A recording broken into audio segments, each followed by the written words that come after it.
So today we are starting a new lecture about a new topic, and this is a very easy and important topic.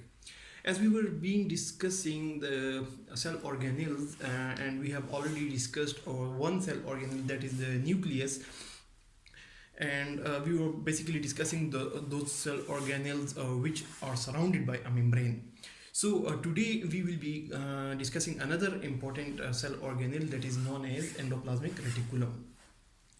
So what is endoplasmic reticulum, how it is formed, what are its function, and how it is coordinating with the nucleus and other cell organelles, and what important life functions are going out inside the endoplasmic reticulum and how they are functioning. So today we are going to discuss all those things. First of all, what is endoplasmic reticulum and how it is made? It is nothing but just a network of tubular and microsomal vesicular structures that are interconnected with each other. It is a network of tubules, different types of tubules. This is one endoplasmic reticulum which is connected with the nucleus, and you can see it is made of different types of tubules which are connected with each other. All the endoplasmic reticulum are covered by a membrane. We previously discussed, there are some cell organelles which are covered by a membrane, and there are some organelles which are not covered by a membrane.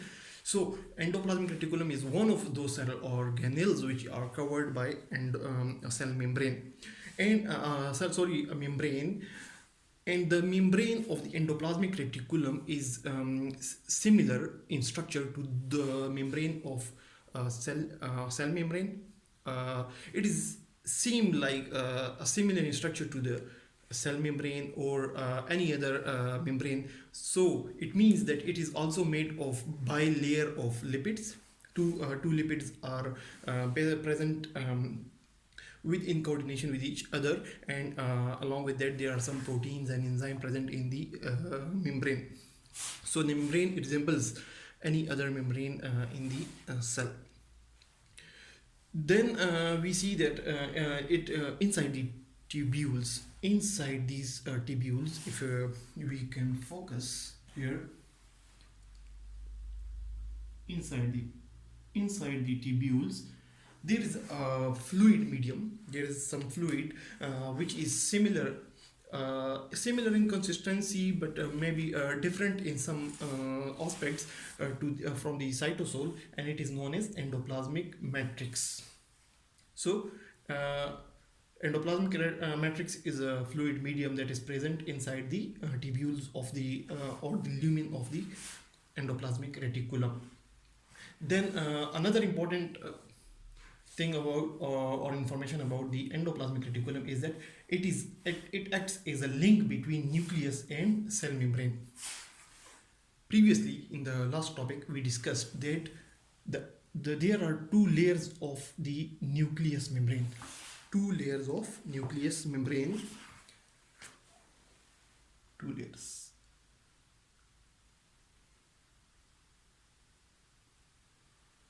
Is one layer and this is another, and we discussed that the space between these two layers of the nuclear membrane, known as perinuclear cistern, it is continuous with the spaces between the endoplasmic reticulum. So it acts as a link. This endoplasmic reticulum is acting as a link between the nuclear membrane, between the nucleus and cell membrane, because on one side you can see the endoplasmic reticulum might be connected with the nucleus, and on the other side it may be connected with the cell membrane or other cell organelles. So it acts as a link as well. Now we see that there are basically two types of endoplasmic reticulum. One is known as rough endoplasmic reticulum. It is rough. This one you can see with the red dots is rough, and another is smooth endoplasmic reticulum. You can see this is smooth with no red dots. The rough is known as rough because the surface is having small dots of ribosomes. We discussed that there are two types of ribosomes. Some ribosomes are present freely in the cytoplasm of the cell, while some of the ribosomes are present on the surface of endoplasmic reticulum. So when the ribosomes are present on the surface of the on the outer surface of the endoplasmic reticulum, this is the outer surface which we can see. The inner surface we cannot see. These are foldings, different um, folds of the membrane of endoplasmic reticulum are present. So on the outer surface, ribosomes are attached, but there are some types of endoplasmic reticulum on which there is no ribosome attached, and it is known as the smooth endoplasmic reticulum. They are different in appearance as well as in function. They appear different and they function differently. There is another type of endoplasmic reticulum as well, which is known as a transitional endoplasmic reticulum. But the transitional endoplasmic reticulum is not that much important. Basically, it is a type in which there are some portions which have ribosomes and some portion where there is no ribosomes attached on it. So it is known as transitional endoplasmic reticulum. Now we will discuss the important functions which the endoplasmic reticulum is doing inside the cell. So first of all, we will discuss the rough endoplasmic reticulum. We see that the endoplasmic reticulum, inside the endoplasmic reticulum, there are different folds. Different folds of membranes are present, one above the other, one above the other, one above the other. These folds are also known as Terasaki ramp. Terasaki ramp. If we and it is compared with a multi-story car park. If you have seen, there is a multi-story car park in which some cars are parked on the lower side and some are on the upper side, and the car parking can even move. So this structure with a that is resembling the structure of a multi-story car park is also known as Terasaki ram appearance. Maybe I am not pronouncing it correctly. You can check out the pronunciation, but it is Terasaki for me. So what are the functions of rough endoplasmic reticulum? Basically, the rough endoplasmic reticulum is concerned, or it functions in the synthesis of proteins and degradation of worn-out organelles. If some of the cell organelle stop functions, like for example a mitochondria or a lysosome or a peroxisome or any other cell organelle stop functioning, then it is degraded or destroyed by the rough endoplasmic reticulum. Similarly, one of the most important function of endoplasmic reticulum is synthesis of protein. How endoplasmic reticulum is helping in making the proteins, we will discuss it here. It is a very big topic and it needs a lot of discussion in detail. We cannot discuss it in detail here. We will have a separate lecture in the coming weeks, but just get an idea, a small idea, that from inside the nucleus a message comes out in the forms of messenger RNA. This green is messenger RNA. There are three types of RNA, ribonucleic acid. One is present in the nucleus, that is known as ribosomal RNA. Another is a messenger RNA. This is basically comes out from the nucleus. And the third RNA is a ribosomal RNA, which is present inside the ribosomes. So the messenger RNA comes out from the nucleus and it gets attached to a ribosomes, and together the protein nucleic acid complex. There is a nucleic acid in the ribosomes and it attaches with some proteins in the ribosomes, and together this nucleic acid protein complex they go and attach to a specific area on the rough endoplasmic reticulum, a specific site on the rough endoplasmic reticulum, and when it attaches there, it starts making the protein. When it starts making the protein starts getting accumulated inside the tubules of rough endoplasmic reticulum. These are the tubules of rough endoplasmic reticulum. This is the same tubules which I have shown here have been formed in a simple way here. So, in messenger RNA comes out from the nucleus, attaches or finds the ribosomes. The ribosomes and the messenger RNA get attached to the rough endoplasmic reticulum, and then when it attaches, it is decoded. It starts decoding the messenger RNA, and it decodes it and forms the code in the form of protein. In the coming lectures, we will see that each and every protein is coded from inside the nucleus, how the protein will start, how the formation of protein will start, how long will be the protein, and how it will end.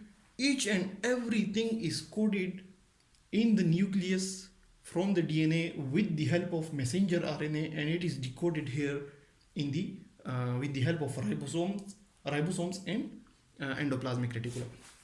When the messenger RNA get decoded and the protein is formed, it is getting decoded, and the proteins are getting accumulated inside the rough endoplasmic reticulum, and the size of the endoplasmic reticulum is increasing.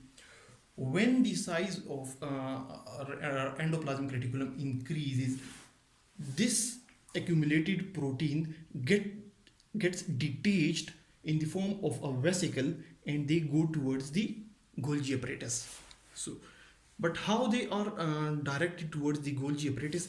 These vesicles having some coating proteins. There are two basic types of coating proteins. Coating protein 2 will helps the vesicle in going towards the Golgi apparatus, while the coating protein 1 will help in coming back of this vesicle towards the endoplasmic reticulum. So you see that a small portion of this endoplasmic reticulum is getting detached. It is going towards the Golgi apparatus. This is basically the Golgi apparatus here, and I have drawn it here. And from the Golgi apparatus, depending upon the type of protein, it will get sorted out and will get released. Then the proteins that are formed, they may be secretory proteins. If they are secretory proteins, they will be secreted out of the cell membrane. So this is basically the cell membrane here. The proteins are getting secreted out of the cell membrane. But if the proteins are enzymes, they have been coded as enzymes, then they will remain inside the cell within peroxisomes or lysosomes or any other form, or they may be lying free within the cell cytoplasm, and they will be doing their characteristic functions. So let's recap how endoplasmic reticulum is helping in formation of protein. Messenger RNA comes out from the nucleus. It finds ribosomes, gets attached to the endoplasmic reticulum. It is decoded, and and when it is decoded, a protein is formed which gets accumulated within the endoplasmic reticulum. When the size of the endoplasmic reticulum increases, a small vesicle is formed which get detached from the endoplasmic reticulum, and with the help of some carrier proteins, with the help of some other proteins which determine it traveling towards the Golgi apparatus, it goes there, it delivers the protein, and the vesicles, which is basically part of the endoplasmic reticulum, this blue portion, it comes back with the help of some other proteins and get attached to the endoplasmic reticulum. In in this During this activity, the size of endoplasmic reticulum will increase so many times. It will increase, and all these functions are not going on in all the cells in human body. We previously discussed that there are about 100 trillion cells in the human body, but all these cells are not making similar proteins. All the cells are does not have all the cells does not have active endoplasmic reticulum. Some of the cells, for example, hepatocytes, the cells which are present in the liver, they are very active. Their endoplasmic reticulum is very, very active, and they are making a lot of proteins, because a lot of proteins in the human body are being formed in the liver. So basically, endoplasmic reticulum is present in all the cells of human body, but the endoplasmic reticulum of those cells which are present in the liver is very active in forming the different types of proteins. So the proteins, when they go to the Golgi apparatus, it will direct the and will package the proteins, which we will discuss in the next lecture, the functions of Golgi apparatus. And depending upon the function of the protein, it will either stay in the cytoplasm or will get secreted. So we should know that the proteins have different functions. They help in forming the structure of the cell, the structure of the human body, and they also help in metabolism, and they have as hormones, enzymes, and they help in metabolism of different substances. So depending on depending on the structure or the function of protein and the type of cells in which they are being formed, it will the proteins will reach their own place where they will be required. Now we have another type of endoplasmic reticulum, which is known as smooth endoplasmic reticulum. Smooth endoplasmic reticulum is active in the formation of non-protein substances. But basically, smooth endoplasmic reticulum will make lipids, and cholesterol. So you can see they are smooth, they are greasy, they are slippery, because they are making a lot of greasy and slippery substances like lipids, because lipids are oils. So you can remember it that smooth is smooth because it is making a lot of oils, grease. So smooth endoplasmic reticulum is helping in the formation of non-protein substances known as lipids, cholesterol, etc. Then smooth endoplasmic reticulum is also helping in the cellular metabolism, catabolism, and detoxification. A lot of constituents that are present in the human body, a lot of food substances, and the basic units of protoplasm like lipids, carbohydrates, and proteins, they are degraded, they are modified, and the whole process is known as metabolism. Similarly, there is a formation of some nutrients that is known as catabolism, and when some dangerous substances or toxic substances enter the human body, they are detoxified. The cell is trying to detoxify those substances in the smooth endoplasmic reticulum. Then there is a special function of endoplasmic reticulum, that is the storage of calcium, and the metabolism of calcium. But this storage and metabolism of calcium is very much active in the muscle cells with the help of sarcoplasmic reticulum. Sarcoplasmic reticulum is nothing but a type of endoplasmic reticulum, but that is more active. In the muscle cells. It stores calcium and it releases the calcium, and it helps in muscle contraction. Now we will see that how the some change or some stress on the human body can have effect on the functioning of the human of functioning of the endoplasmic reticulum.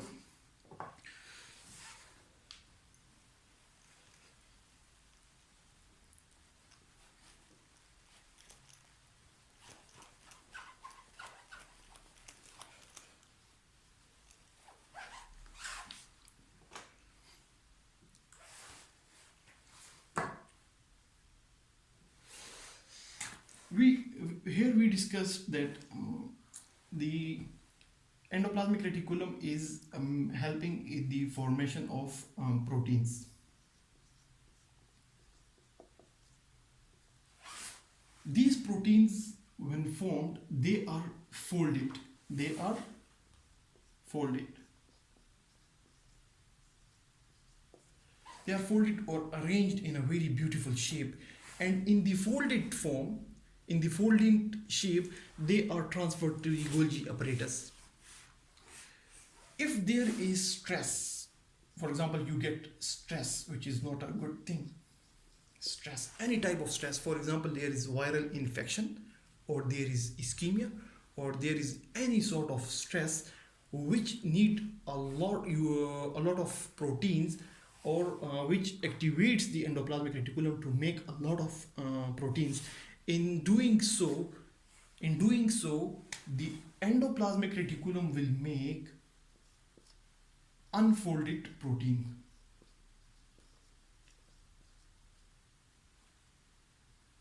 Unfolded proteins.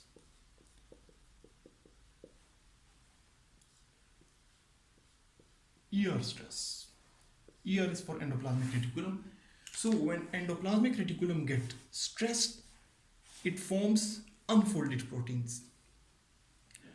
But unfolded proteins cannot be properly transferred to the Golgi apparatus. So it starts another reaction that is known as unfolded protein reaction. Unfolded protein reaction. When a lot of proteins are being made by the rough endoplasmic reticulum, then there is a chance that there will be some proteins which will not be properly folded, because when you are in hurry, you are doing a lot of things, then you end up in a mess and you cannot do something properly. Similarly, when you get stress and you see how the stress is being transferred to the molecular level, when you get stress, you get any type of stress, it is being transferred to the endoplasmic reticulum and it is being transferred to the protein level. That's why you should not get stressed, you should stay chill and cool. Then when the unfolded proteins are formed, it starts a reaction known as unfolded protein reaction. This unfolded protein reaction will halt the translation of proteins. It will halt this process.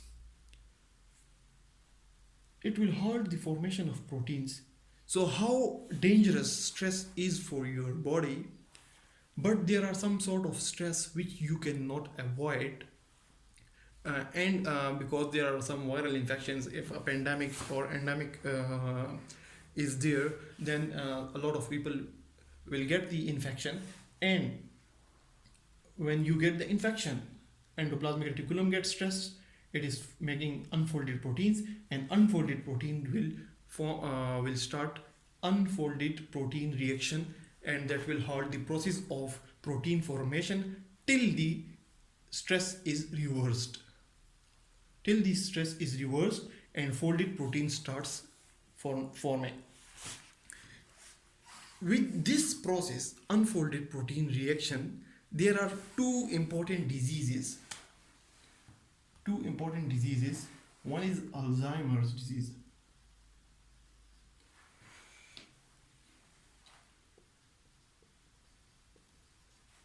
Alzheimer's disease, in which there is accumulation of some proteins in the neurons, and another is Crohn's disease. Crohn's disease is a disease of the gastrointestinal tract. These two diseases have been linked with the unfolded protein response. In future, a lot of other diseases, and there are researches going on which will involve this reaction. But so far, these two diseases, the Alzheimer disease and Crohn's disease, have a very strong pathological basis that is linked with the process. So hope you have understood the functions of endoplasmic reticulum and you have enjoyed the video. Thanks a lot.